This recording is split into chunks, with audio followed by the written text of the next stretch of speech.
जय जय गोपाल जय जय।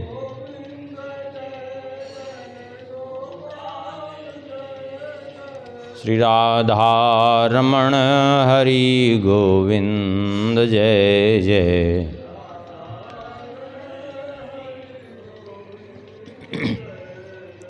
गोविंद जय जय गोपाल जय जय।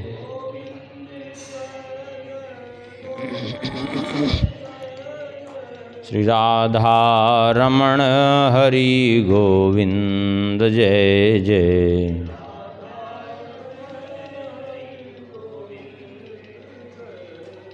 श्री राम जय जय रघुवीर जय जय।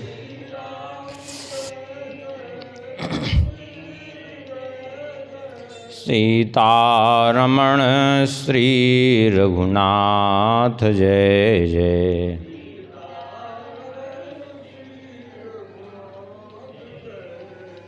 श्री राम जय जय रघुवीर जय जय।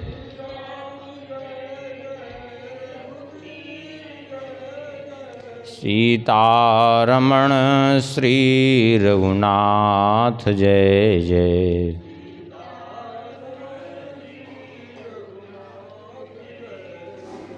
गोविंद जय जय गोपाल जय जय।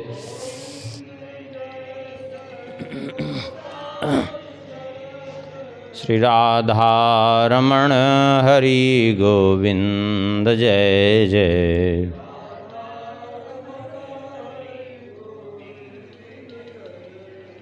गोविंद जय जय गोपाल जय जय।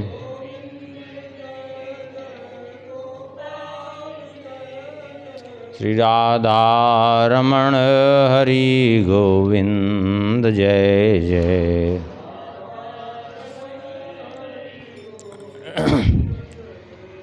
श्री वृंदावन बिहारी लाल की। श्री राधा श्याम सुंदर भगवान की। श्री सीताराम चंद्र भगवान की। श्री सिद्धि सदन बिहारी बिहारिणी जी की। श्री हृदय बिहारी बिहारिणी जी की। श्री कनक भुवन बिहारी बिहारिणी जी की। श्री हनुमान जी महाराज की। श्री सद्गुरुदेव भगवान की। परम पावन ग्रंथ श्री भक्तमाल की। श्री नाभा गोस्वामी जी महाराज की। श्री प्रियादास जी महाराज की। सब संत भगवान की। जय जय श्री सीताराम। जय जय श्री राधे श्याम। नमः पार्वती पतये हर हर महादेव। हरिशरणम। परम मंगलमय परात्पर अखिलेश्वर अकारण करुणावरुणालय भक्तवांछा कल्पतरु। भगवान की महती कृपा करुणा से श्री भक्तमाल ग्रंथ के माध्यम से श्री अम्बरीश जी का चरित्र हम लोग पूर्व में स्मरण कर रहे थे। इनका आगे चरित्र स्मरण करेंगे, उसके पूर्व में मूल छप्पय का स्मरण करते हैं। श्री नाभा गोस्वामी जी कहते हैं, हरिवल्लभ सब प्रार्थों जिन चरण रेणु आशा धरी। हरिवल्लभ सब प्रार्थों जिन चरण रेणु आशा धरी। कमला गरुण सुनंद आदि षोडश प्रभु पद रति। कमला गरुण सुनंद आदि षोडश प्रभु पद रति। हनुमंत जाम्बवंत सुग्रीव विभीषण सबरी खगपति। हनुमंत जाम्बवंत सुग्रीव विभीषण शबरी खगपति। ध्रुव उद्धव अम्बरीश विदुर यक्रूर सुदामा। ध्रुव उद्धव अम्बरीश विदुर यक्रूर सुदामा। चंद्रहास चित्रकेतु ग्राह गज पांडव नामा। चंद्रहास चित्रकेतु ग्राह गज पांडव नामा। कौसारव कुंती वधू पटैचत लज्जा हरि। कौसारव कुंती वधू पटैचत लज्जा हरि। हरिवल्लभ सब प्रार्थों जिन चरण रेणु आशा धरी। हरिवल्लभ सब प्रार्थों जिन चरण रेणु आशा धरी। इस छप्पे में कई भक्तों का नाम गोस्वामी श्री नाभाजी ने स्मरण किया। पूर्व में कई भक्तों का हो भी गया है। श्री लक्ष्मी जी का, गरुण जी का, हनुमान जी का, जामवंत जी का, सुग्रीव जी का, विभीषण जी का, सबरी, जटायु और ध्रुव जी, इनका हो गया है। अम्बरीश जी का चरित्र चल रहा था। पूर्व में प्रसंग श्रवण किए थे किस प्रकार से अम्बरीश जी की परीक्षा लेने के लिए महर्षि दुर्वासा जी आए हैं और दुर्वासा जी ने उनकी परीक्षा ली है। और परीक्षा में अम्बरीश जी तो सफल रहे लेकिन दुर्वासा जी संकट में पड़ गए। क्यों? क्योंकि जानबूझ करके अम्बरीश जी ने कोई अपराध तो किया नहीं था। वो तो केवल भगवान का चरणामृत लेके पारण किए थे, नियम पालन किए थे, अन्न भी नहीं ग्रहण किए थे वो। लेकिन इन्होंने उसको अपराध मान करके अपनी जटा उखाड़ी और पटका कृत्या प्रकट हुई। पूर्व में सुन चुके हैं, कहाँ भागते फिरे लेकिन कहीं शरण नहीं मिली। अब अंत में भगवान के पास गए तो भगवान ने कहा अम्बरीश जी के पास ही तुम्हारी रक्षा हो सकती है। अम्बरीश जी के पास आकर के रक्षा हुई और 100 रानियाँ थी अम्बरीश जी के। मिथिला नरेश की पुत्री सुबुद्धिनी, मिथिला नरेश राजा राम मोहन जी की पुत्री सुबुद्धिनी जो बड़ी भक्ता थी, उसने अपने पिता से कह करके इनके पास एक पत्र भेजा है कि आप स्वीकार कर लीजिए पत्नी रूप में। लेकिन इन्होंने मना कर दिया है कि 100 रानियाँ हमारे पास पहले से ही बैठी हैं, उनसे भी मैं मिलना जुलना तो बड़ी दूर की बात तक नहीं करता हूँ। फिर एक और विवाह करके मैं क्या करूँगा? एक और विवाह करके आखिर मैं करूँगा क्या?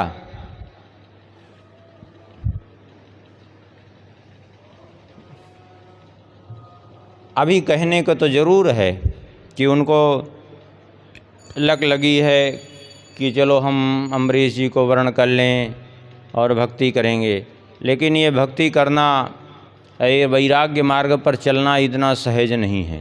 हाँ, वैराग्य मार्ग पर चलना इतना सहज नहीं है जितना वो जो है समझ रही है। अभी तो उनके मन में चाव है, लेकिन बाद में फिर सारा चाव वो ठंडा पड़ जाएगा जब हमसे दूरी बनी रहेगी तो। इसलिए जाकर के कह दो कि हमें जो है विवाह करना ही नहीं है। और सही बात यही है कि जिसका मन भगवान में लग गया फिर जो है उसका मन संसार में लगता भी नहीं है। हाँ, और जिसका संसार में लगा है भगवान में इतनी जल्दी लग जाए, यह संभव नहीं है इतना जल्दी कि ये वैराग्य के मार्ग पर चलना इतना सहज नहीं है जितना दिखता है। हाँ, एक बार एक सज्जन थे, ब्राह्मण ही थे, चारे बड़े पत्नी से क्रोधी स्वभाव के थे। जब झगड़ा करते बोले जो है हम जा कर के साधु बन जाएंगे। अब पत्नी बेचारी बड़ी परेशान, कहते जानती नहीं हो, यहीं श्री संत संतोआ जी महाराज रहते हैं, उनके पास जाके मैं साधु बन जाऊंगा। संयोग से एक दिन श्री संतोआ जी महाराज वहीं भिक्षा मांगने के लिए पहुँचे। उसी के घर पर पत्नी बेचारी बैठी रो रही थी। बोले क्या बात है, क्यों रो रही हो? उसने सारी बात बताई।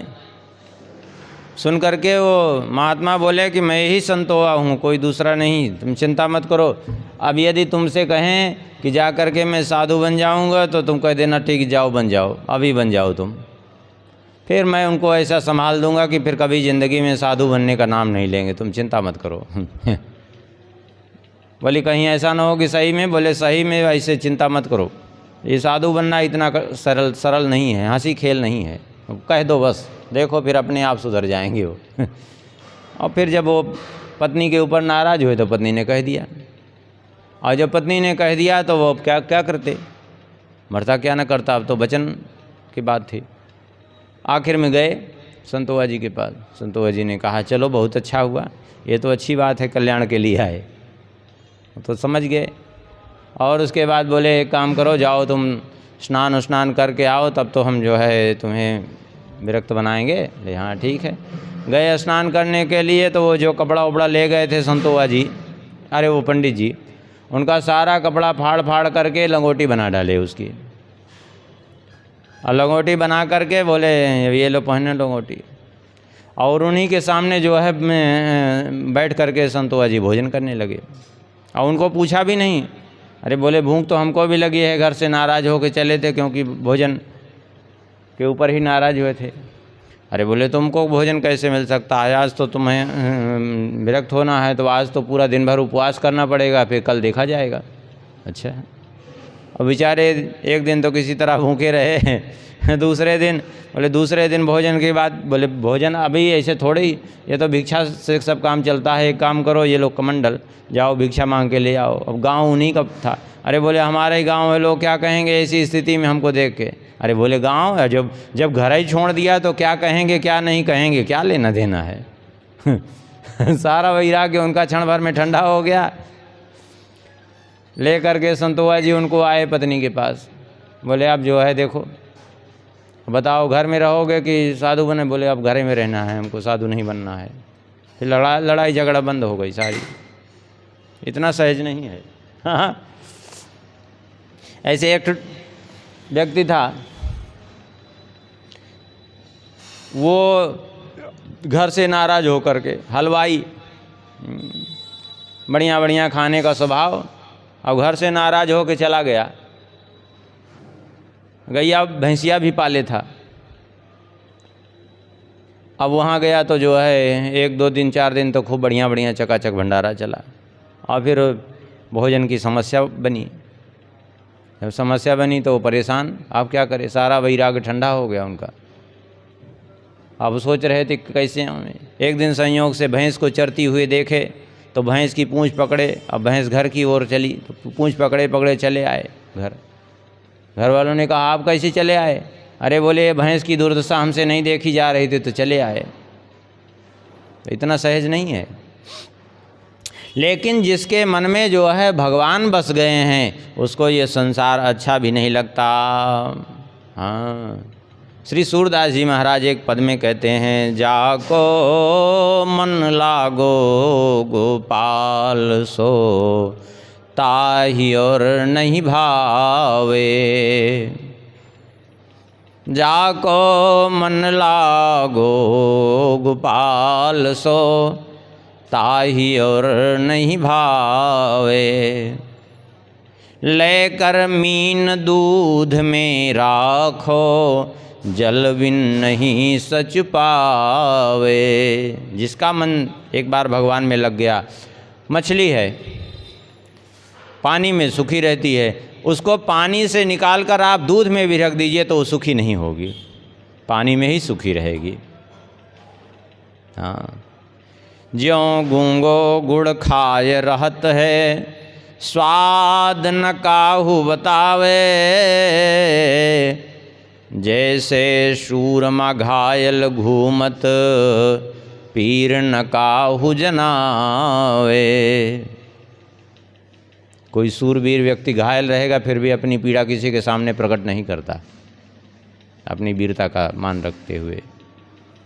जैसे सरिता मिली सिंधु महा, उलटी प्रवाह न आवे। नदी समुद्र में मिलने के बाद फिर लौट करके कभी बाहर नहीं आती, उस समुद्र में विलीन हो जाती है। जैसे सरिता मिली सिंधु में, उलट प्रवाह न आवे। तैसे सूर कमल मुख निरखत, चित उत इत उत न डुलावे। ऐसे ही भगवान से इस प्रकार से नदी समुद्र से मिल जाने के बाद फिर लौटती नहीं है वहाँ से, ऐसे भगवान के चरणों में जिसका मन लग गया फिर मन वहाँ से लौटता नहीं है। मना कर दिया जब इन्होंने, तो वे ब्राह्मण चले गए, जा कर के लड़की से मिले, राजकुमारी सुबुद्धिनी से। और आगे श्री प्रियादास जी कहते हैं, कहो नृप सुता सोजो कीजिए जतन कौन।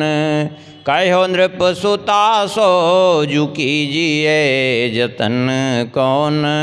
पौन जिम गयो आयो काम नहीं बिया को। पौन जिमी गयो आयो को काम नहीं बिया को। फेरी के पठायो सुख पायो मैं तो जान्यो वाह। फेरी के पठायो सुख पायो मैं तो जान्यो वाह। बड़े धर्मज्ञ वाके लोभ नहीं तिया को। बड़े धर्मज्ञ वाके लोभ नहीं तिया को। बोलिया कुलाय मानीन भक्ति ही रिझाय लियो। बोलिया कुलाय मान भक्ति ही रिझाय लियो। कियो पति मुख नहीं देखो और पिया को।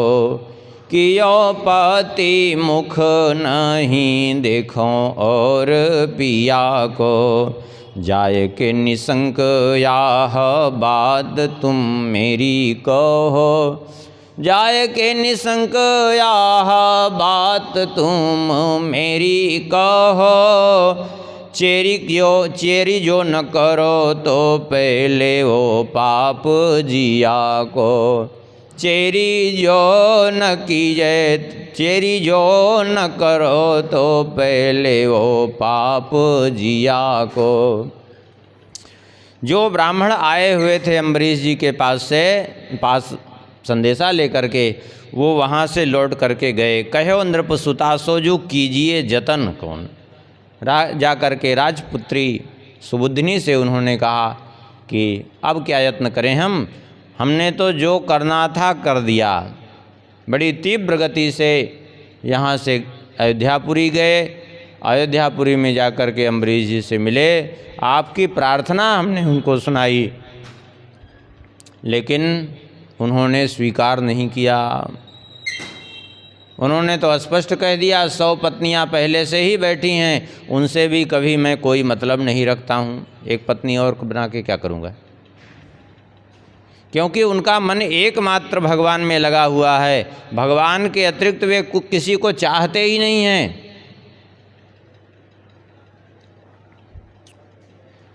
इसलिए उन्होंने हमें वापस कर दिया। कहते हैं फेरी के पठायो सुख पायो मैं तो जानो वहाँ। सुन करके राजकुमारी सुबुद्धिनी प्रसन्न हुई। यद्यपि उसने मन से वर्ण कर लिया था अम्बरीश जी को, लेकिन वो बड़ी प्रसन्न हुई सुन करके और कहा कि उन्होंने आपको वापस कर दिया, इससे मुझे और भी अधिक प्रसन्नता है। क्यों? इसलिए प्रसन्नता है कि बड़े धर्मज्ञ वाक्य लोभ नहीं तिया को। अब तो मुझे पूर्ण विश्वास हो गया कि वे अम्बरीश जी महाराज बड़े धर्मज्ञ हैं, उनके हृदय में स्त्री का लोभ नहीं है। यदि उनके हृदय में स्त्री के प्रति लोभ होता तो मुझे प्रसन्नता नहीं होती, लेकिन मेरा चुनाव सच्चा है, मेरा चुनाव अत्यंत उत्तम है कि जिसको मैंने चुना है अपने पति के रूप में, उसके हृदय में थोड़ा भी स्त्री के प्रति लोभ नहीं है। निश्चय रूप से उनको प्राप्त करके मैं अपना जीवन सार्थक कर लूँगी, मेरा जीवन धन्य हो जाएगा। क्योंकि स्त्री के प्रति जिसकी के हृदय में लोभ होगा, उसके हृदय में भोग वासना होगी, और जो स्त्री के प्रति जिसके हृदय में लोभ नहीं है, उसको भोग अपनी ओर कैसे आकृष्ट करेंगे। इसलिए मुझे प्रसन्नता है। अब आप फिर से उनके पास जाइए। बोलिए कुलाय मन भक्ति ही रिझाए लियो। जा कर के उनसे कह दीजिए कि उनके इस भक्ति भाव को देख करके मेरा मन और भी प्रसन्न हो गया है, मुझे बड़ी प्रसन्नता है। इसलिए कियो पति मुख नहीं देखो और पिया को, मैंने उनको पति रूप में वर्ण कर लिया है, अब मैं उनके अतिरिक्त किसी और का मुख नहीं देख सकती पति के रूप में। जाकर के उनसे यही कह दो, तुम जाकर के मेरी जो है निश्चिंत रूप से ये बात कह देना कि वे मुझे अपनी पत्नी के रूप में स्वीकार कर लें। मुझे सांसारिक किसी भी सुख की कोई आशा नहीं है, केवल मुझे उनकी सेवा का सौभाग्य मिल जाए, उनकी पत्नी होने का सौभाग्य मिल जाए, इतना ही मेरे लिए बहुत है। हाँ, यदि वे अपनी दासी के रूप में मुझे स्वीकार कर लें तो ये मेरे लिए सौभाग्य की बात है, और नहीं यदि स्वीकार करते तो निश्चित रूप से फिर मैं अपने प्राणों का त्याग करूँगी, और प्राणों का त्याग करूँगी तो वो जो है उसका पाप उन्हीं को लगेगा, हमें नहीं, क्योंकि मैंने तो उनको वर्ण कर लिया है। अब तो पंडित जी फिर से गए। कहि विप्र जाय सुनी चाय भराय गयो, कहि विप्र जाय सुनी चाय भराय गयो, दयो ले खड़ग यासो फेरी फेर लीजिए, दयो ले खड़ग यासो फेरी फेर लीजिए।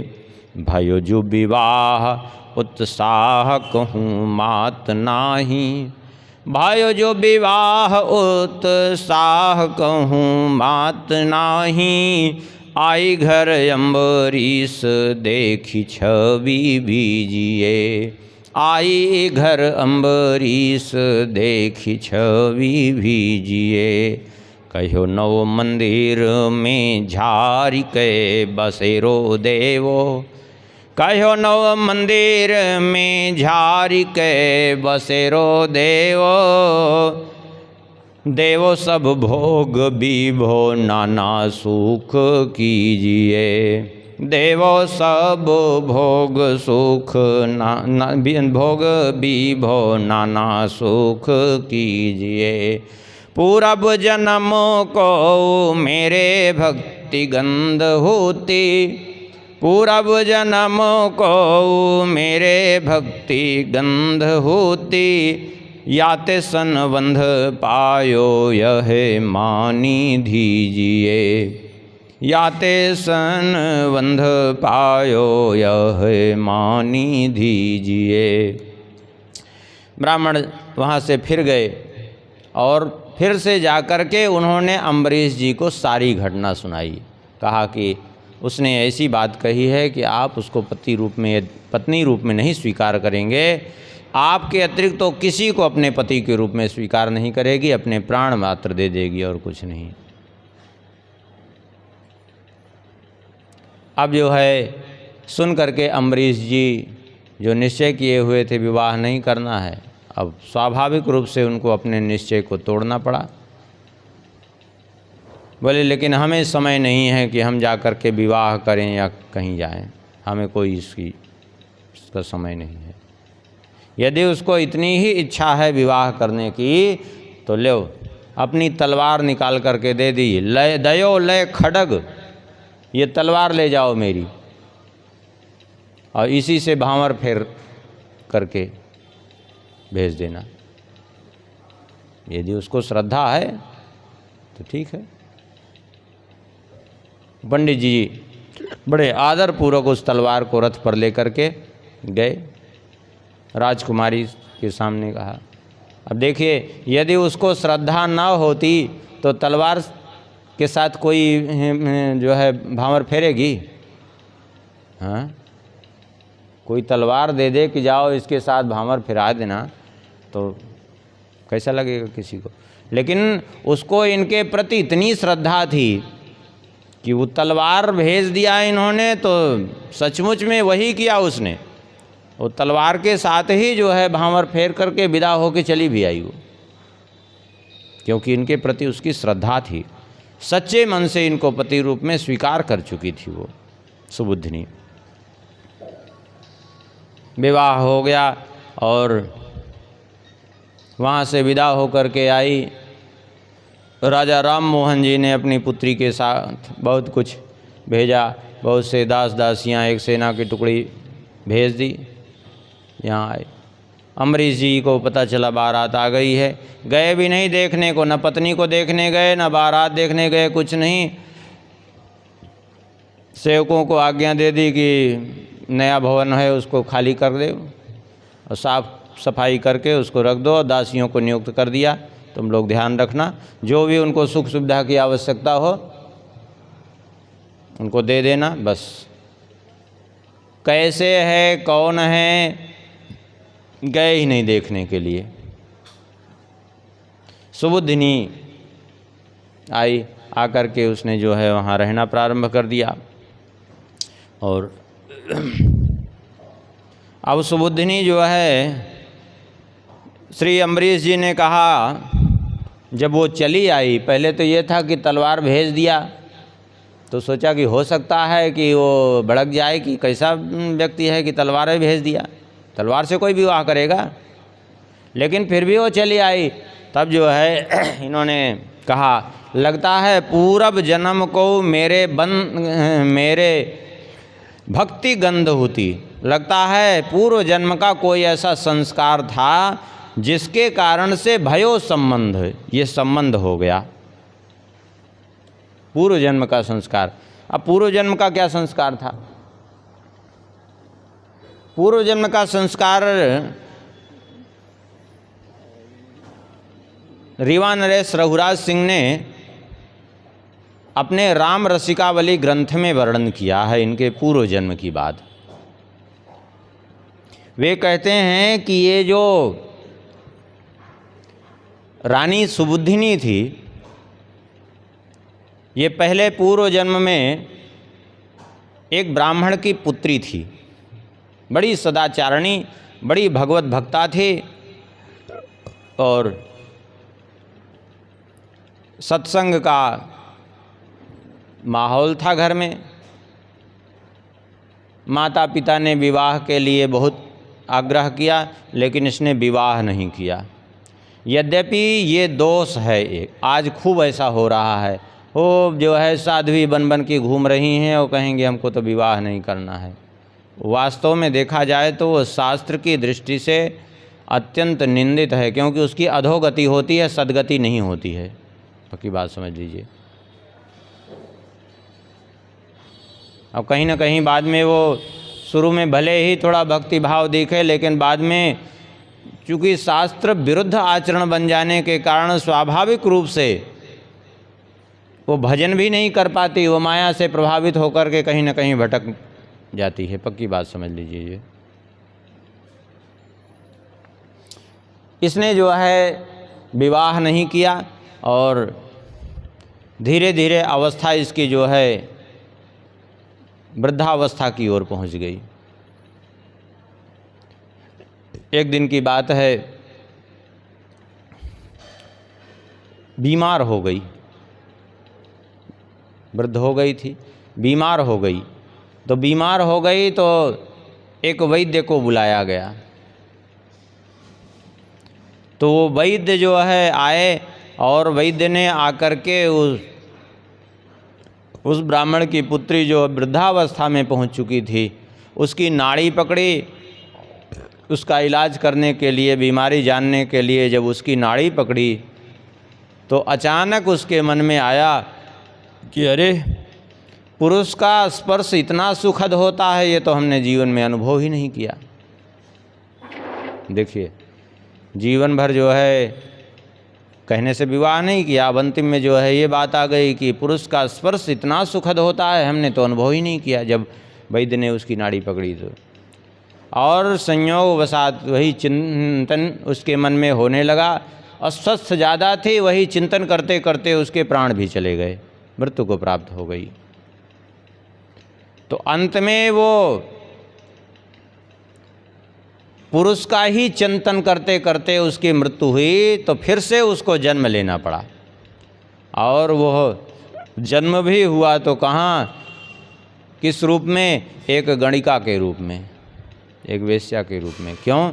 क्योंकि अंत में वो जो है पुरुष सुख का अनुभव करने की इच्छा जो जागृत हो गई थी, उस इच्छा के कारण उसको जो है एक गणिका, एक वेश्या के रूप में जन्म लेना पड़ा। अब वो वेश्या अपने स्वभाव बस वो वेश्या के कर्म में, लेकिन पूर्व का कुछ सदाचार भी था, इसलिए जो है उसने कुछ समय उस वेश्यावृत्ति से धन इकट्ठा किया।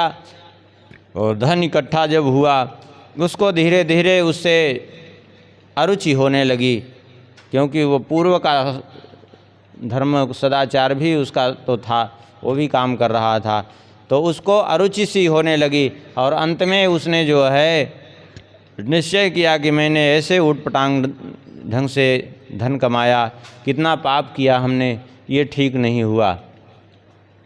तब उसने एक शिव जी के मंदिर का निर्माण कराया। जो धन उसने इकट्ठा किया था उस वेश्यावृत्ति से, उससे एक शिव जी के मंदिर का निर्माण कराया। उसने सोचा कि चलो कम से कम जो है एक मंदिर बने। और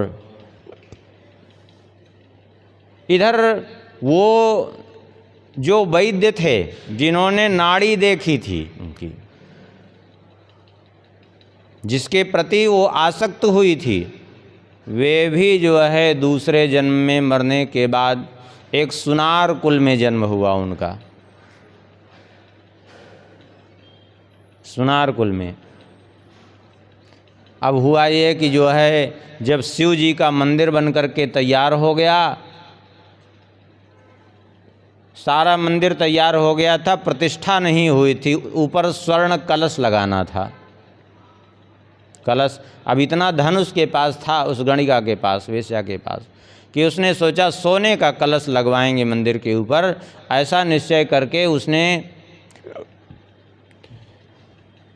कहा, आसपास पता लगाया यहाँ कौन बढ़िया सुनार है जो स्वर्ण कलश अच्छा बनाकर लगावे। तो वो लोगों ने जो सुनार बुलाया स्वर्ण कलश बनाने के लिए, वो पूर्व जन्म का वही वैद्य। अब फिर से देखिए, वो पूर्व जन्म के संस्कारवशात फिर से भेंट हो गई आखिर यहाँ आकर के। अब वो सुनार के रूप में फिर से आज देखा, पहचाना तो नहीं, लेकिन देख करके उसके प्रति फिर से इसके मन में जो है वही इच्छा जागृत हुई पति रूप में। क्योंकि ये संस्कार बड़ा प्रबल होता है, जन्म जन्मांतर तक चलता रहता है। लेकिन वो सुनार मंदिर के ऊपर चढ़े, स्वर्ण कलश चढ़ाने के लिए बना करके ले गए थे स्वर्ण कलश, उसको ले जा कर के ऊपर जो है स्वर्ण कलश स्थापित किया और स्थापित करके उतरने लगे। जैसे ही उतरने लगे ऊपर से पाँव फिसल गया और सीधे नीचे गिरे, मृत्यु हो गई सुनार की। अब जो सुनार की मृत्यु हो गई तो वो जो है गणिका बड़ी दुखी हुई और उसने चिता तैयार की और स्वयं सती हो गई उसमें। अब बड़ी विचित्र बात, गणिका कभी सती नहीं होती, लेकिन अब देखिए सती हो गई, क्योंकि पूर्व का संस्कार। जब सती हो गई तो अब जो है उसके अंतिम समय में ये सतीत्व का उदाहरण प्रस्तुत करने के कारण, और दूसरी बात वो सुनार भी बड़ा धर्मात्मा,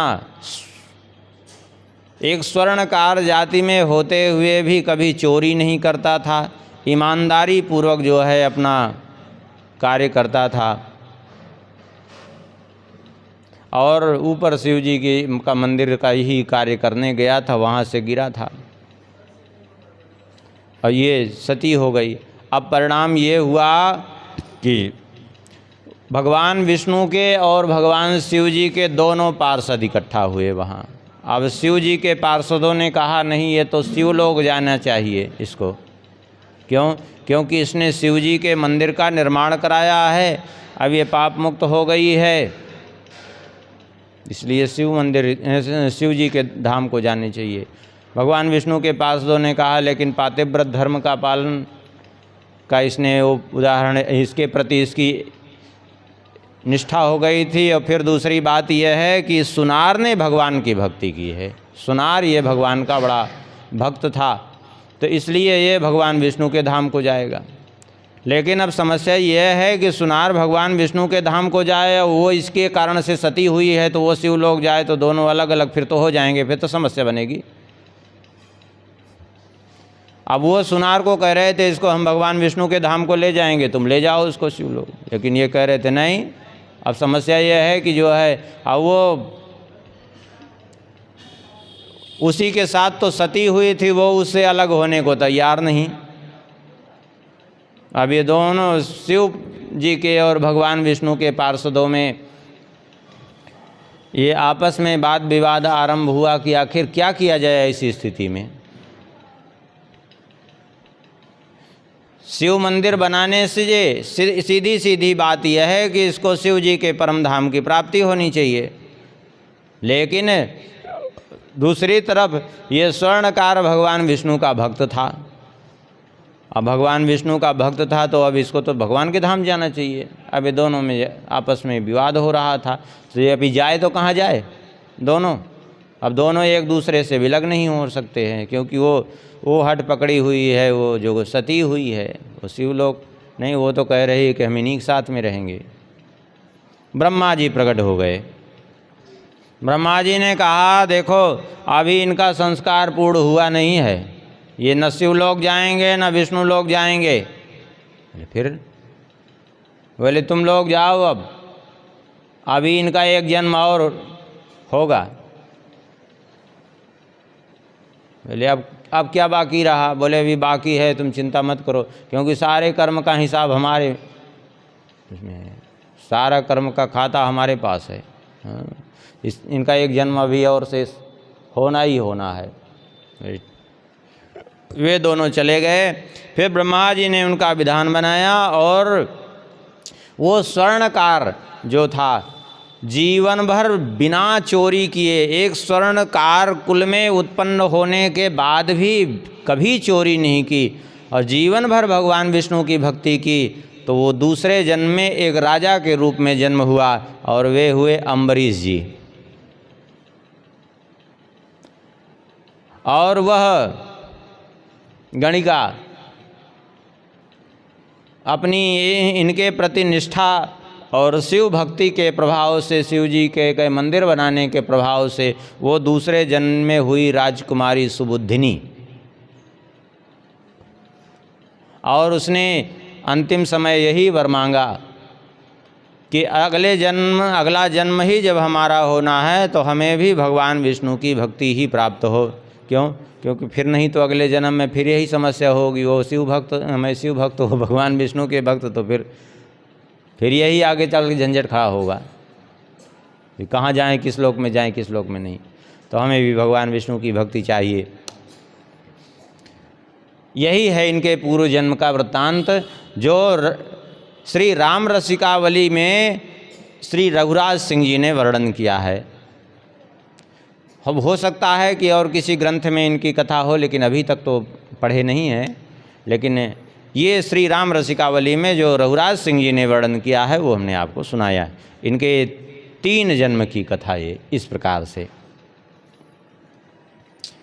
तो इसलिए श्री अम्बरीश जी ने कहा, पूर्व जन्म को मेरे भक्ति गंध होती, लगता है पूर्व जन्म का हमारा कोई संस्कार है जो उससे मुझे 100 पत्नियां होने के बाद फिर विवाह करना पड़ा बेवश होके, जबकि कोई हमारे अंदर उसके प्रति आसक्ति नहीं, लेकिन फिर भी विवाह उससे करना पड़ रहा है। क्यों? पूर्व जन्म को मेरे भक्ति गंध होती, याते संबंध पायो यह मान दीजिए, इसी से हमारा संबंध हुआ। आगे श्री प्रियादास जी वर्णन करते हैं, रजनी के शेष पति भवन प्रवेश कियो, रजनी के शेष पति भवन प्रवेश कियो, लियो प्रेम साथ ढिग मंदिर के आइए, लियो प्रेम साथ ढिग मंदिर के आइए, बाहिरी टहल पात्र चौका करी रीझ रही, बाहरी टहल पात्र चौका करी रीझ रही, गही कौन जाय या में होत ना लखाइए, गही कौन जाय या जा में होत ना लखाइए, आवत ही राजा देखी लगे ना निमेष क्यों, आवत ही राजा देखी लगे ना निमेष क्यों, कौन चोर आयो मेरी सेवा ले चुराइए, कौन चोर आयो मेरी सेवा ले चुराइए, देखी दिन 3 फेर चिन्ह के प्रवीण कही, देखी दिन 3 फेर चिन्ह के प्रवीण कही, ऐसो मन जो पे प्रभु माथे पधराइए, ऐसे सो मन जो पे प्रभु माथे पधराइए। कहते हैं श्री प्रियादास जी, रजनी के शेष पति भवन में प्रवेश कियो। रजनी के शेष माने रात्रि के अंतिम प्रहर में।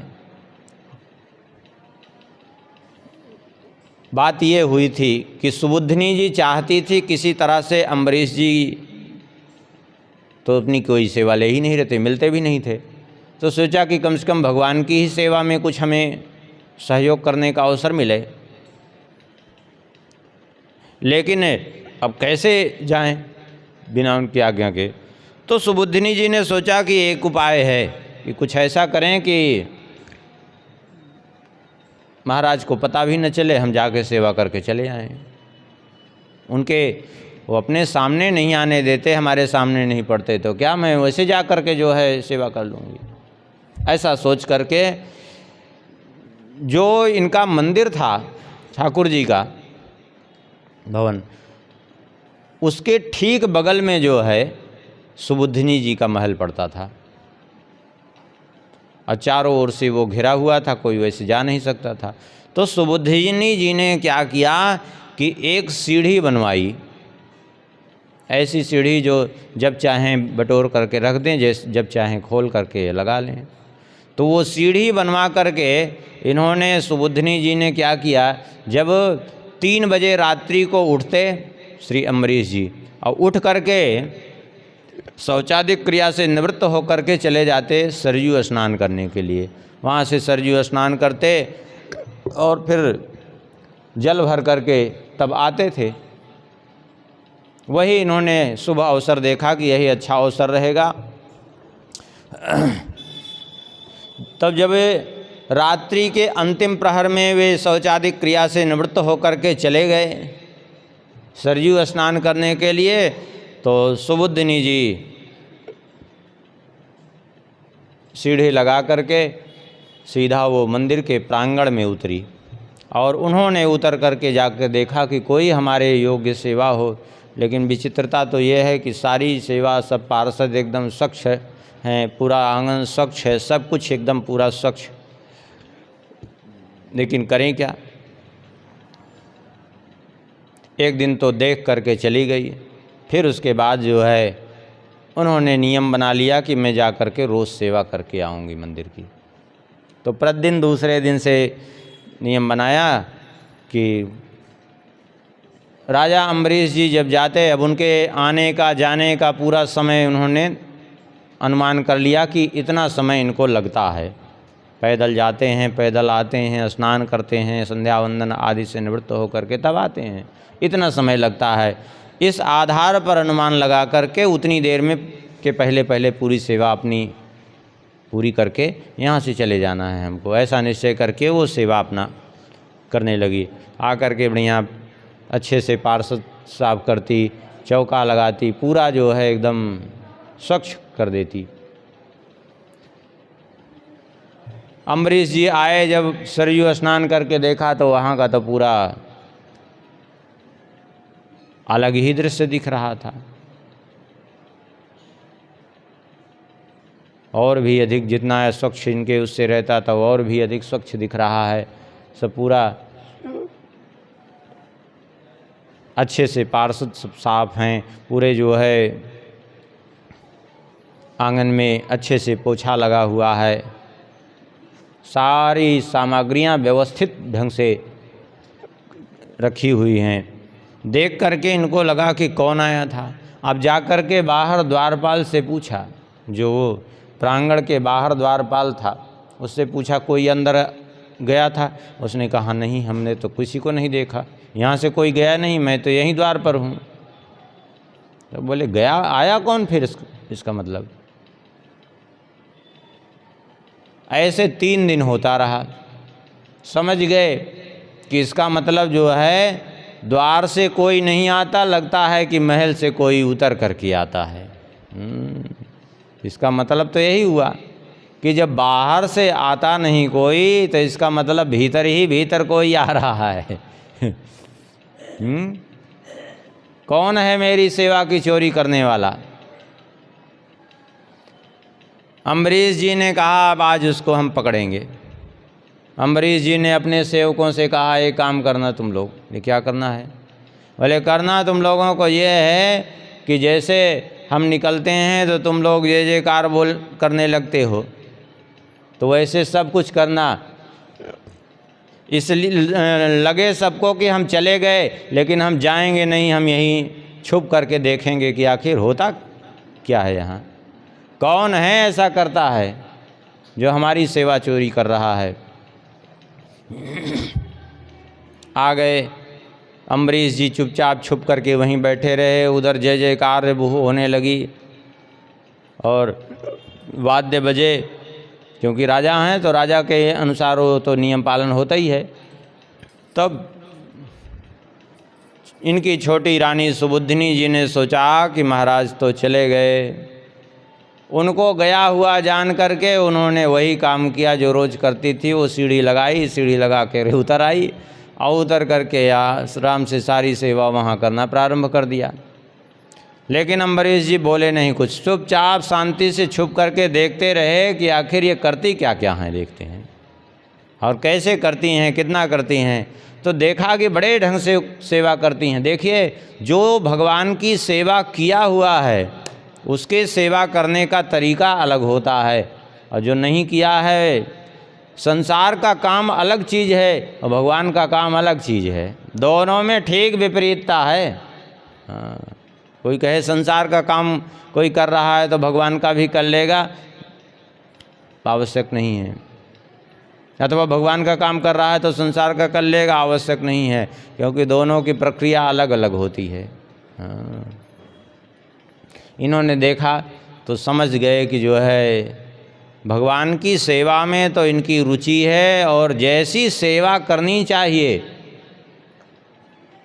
बिल्कुल वैसे ही कर रही हैं। उनमें उसमें तो कोई त्रुटि नहीं है, सेवा में तो कोई इनकी त्रुटि नहीं है। अब तो जब जाने लगी, वो सीढ़ी लगाई जैसे वैसे अम्बरीश जी आकर के सामने खड़े हो गए। सेवा करके जब जाने लगी तो अम्बरीश जी सामने। अब बड़ी विचित्र बात, कोई जय जयकार हुई नहीं। अम्बरीश जी को सामने देख करके तो रानी सुबुधिनी थर थर काँपने लगी। अब न जाने क्या होगा। कांपने लगी, थरथर चरणों में गिर गई, हमारे अपराध को क्षमा कर दीजिए। सुन करके श्री अम्बरीश जी ने कहा कि कोई बात नहीं, तुमने अपराध कुछ नहीं किया, भगवान की सेवा ही की है, लेकिन सेवा करनी अच्छी बात है, लेकिन मेरी सेवा तुम क्यों चुरा रही हो? अरे मेरी सेवा मत चुराओ, तुम्हें करना ही है तो तुम स्वयं करो सेवा, मैं मना नहीं करूँगा तुम्हें। बोले ऐसो मन जोपे प्रभु माथे पधराइए। जब इतनी सेवा में निष्ठा है तो स्वयं श्री ठाकुर जी को पधरा लीजिए, उनकी सेवा करिए। सुन करके जो है इनकी आज्ञा मान करके, इनको अपने पति रूप में भी मानती थी और गुरु रूप में भी मानती थी, और स्त्री के लिए पति परमेश्वर होता है तो भगवान का स्वरूप भी मानती थी इनको, और भगवान के भक्त हैं, भक्त संत भगवंत कछु अंतर निरंतर नहीं। तो इस भाव से भी भगवत बुद्धि से स्वीकार कर लिया इनकी आज्ञा, और सुंदर जो है गोपाल जी को, लड्डू गोपाल जी के रूप में ठाकुर जी को विराजमान किया, प्रतिष्ठा कराई विधिवत, और सेवा प्रारंभ कर दिया। क्यों? क्योंकि शास्त्र यही कहता है, बाल गोपाल वेशम ही पूजय स्त्रीणाम च शूद्रकः। स्त्री के लिए और चतुर्थ वर्ण के लिए यदि सेवा की उनको इच्छा हो, माने यदि निष्ठा हो, सही ढंग से सेवा कर सकें, तो उनके लिए किसकी सेवा करने का विधान है? बोले बाल गोपाल वेशम ही, भगवान के बाल रूप की सेवा, लड्डू गोपाल स्वरूप की सेवा। पूजय स्त्रीणाम च शूद्रकः, ये शास्त्रीय विधान है, ये भगवान का कहा हुआ वचन है। क्योंकि सालग्राम जी की सेवा सबको करने का विधान नहीं है, जिसको यज्ञोपवीत संस्कार का विधान नहीं, उसके लिए सालग्राम जी की सेवा का भी विधान नहीं है। अब आजकल तो खूब कर रहे हैं, लेकिन वो एक दोष बनता है शास्त्र की दृष्टि से। तो ठाकुर जी को पधराया और सेवा प्रारंभ हो गई। अब तो जो है कहते हैं, लई बात मानी मानो मंत्र ले सुनायो कान, होत ही बिहाननी की सेवा पधराई है, करती सिंगार फिर आप ही निहारी रहे, लहे नहीं पार दृग झरी सी लगाई है, करते सिंगार फिर आप ही निहारी रहें, लहे नहीं पार दृग झरी सी लगाई है, भई बढ़वार राग भोग सो अपार भाव, भक्ति विस्तार रीति पुरी सब छाई है, नृपहु सुनत अब लागी चोप देखिबे को, आए तत्काल मति अति अकुलाई है, लई बात मान मानो मंत्र ले सुनायो कान। इनको गुरु रूप में मान लिया था, पति रूप में, गुरु रूप में, भगवान रूप में, सब रूप में इन्हीं को मानती थी सुबुद्धनी। इसलिए जैसे गुरु मंत्र मानो प्राप्त हो गया हो, मानो मंत्र ले सुनायो कान। मंत्र क्या है? मंत्र का तात्पर्य केवल इतना नहीं कि जो गुरु जी कान में फूंक दें, बल्कि मंत्र का तात्पर्य है मंत्र मूलम गुरोर वचः। गुरुदेव की जी की जो वाणी है वो सब मंत्र ही है, जो उनकी आज्ञा हो रही है। तो आज्ञा मान करके स्वीकार किया, और स्वीकार करके जो है सुंदर ठाकुर जी का मंदिर बनवा करके और बाल स्वरूप में ठाकुर जी को पधरा दिया, और पधरा करके जो है सेवा करने लगी। कहते हैं करत श्रृंगार फिर आप ही निहारे रहे। ठाकुर जी का श्रृंगार करके बड़े प्रेम से उनको देखती तो लहे नहीं पार दृग झरी सी लगाई है। भगवान के स्वरूप उसकी छवि का कोई पारावार नहीं दिखता। नेत्रों से प्रेम से झरझर अश्रुपात होने लगते। देखिए ठाकुर जी का यदि प्रेम से उनकी सेवा करेंगे, प्रेम से जब उनका श्रृंगार करके उनकी को देखेंगे, जब उनका दर्शन करेंगे, तो स्वाभाविक रूप से उनका रूप सौंदर्य धीरे धीरे अंतर में निखरने लगता है। और जितनी बढ़िया ठाकुर जी की सेवा होती है उतना ही ठाकुर जी के स्वरूप में निखार आता है। सेवा का मतलब ये नहीं हो गया सवेरे स्नान कर दिया, हो गया, फिर दिन भर पड़े हैं ठाकुर जी, कोई मतलब नहीं, कोई पूछ नहीं, ये सेवा नहीं। सेवा माने जैसे कोई बालक होता है छोटा सा, अब उसको हमेशा अपने से वो कुछ ले नहीं सकता, बार बार जल पिलाना है, भोजन कराना है, दूध पिलाना है, ये करना है। तो ऐसे ही भगवान की सेवा एकदम जैसे बालक की सेवा होती है, तभी वो सेवा। उनको समय पर सुलाना है, समय पर उठाना है, समय पर भोजन कराना है, समय पर दूध पिलाना है, समय पर सब कुछ, ये सेवा का तात्पर्य। हम नहीं तो हो गया सवेरे सेवा करके हम स्नान करा दिया, कपड़ा पहना दिया, बैठा करके गायब हो गए दिन भर के लिए, फुर्सत। हाँ, गए कहीं देखा कि भंडारा हो रहा है, गए वहाँ, बोले एक काम करो ठाकुर जी के लिए टिफ़िन भर के रख लो। उसके बाद टिफ़िन भर के रख लिया ठाकुर जी के लिए उसके झोले में, उसके बाद पंगत कर लिया, बोले चलो अब ठाकुर जी के लिए टिफ़िन रखे ही हैं, वहाँ चल के पवा देंगे। इससे सेवा हुआ कुछ नहीं, सब नाटक खाली होता है।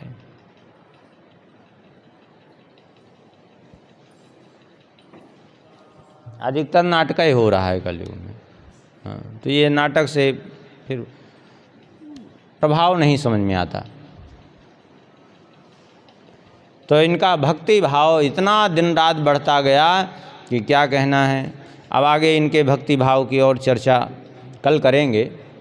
अब इसको यहीं विश्राम करके थोड़ा सा नाम महिमा भी हो जाए। श्री सीताराम जी महाराज की।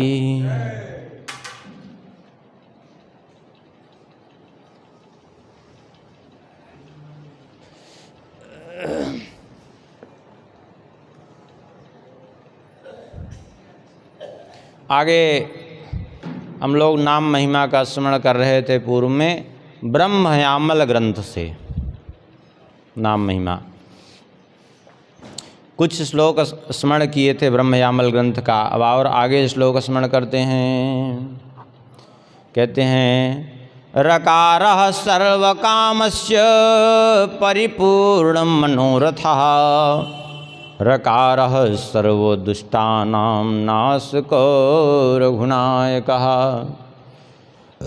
रकार मात्र से, श्री राम नाम के रकार मात्र से समस्त कामनाओं की पूर्ति हो जाती है, अर्थात समस्त कामनाओं को पूर्ण करने वाला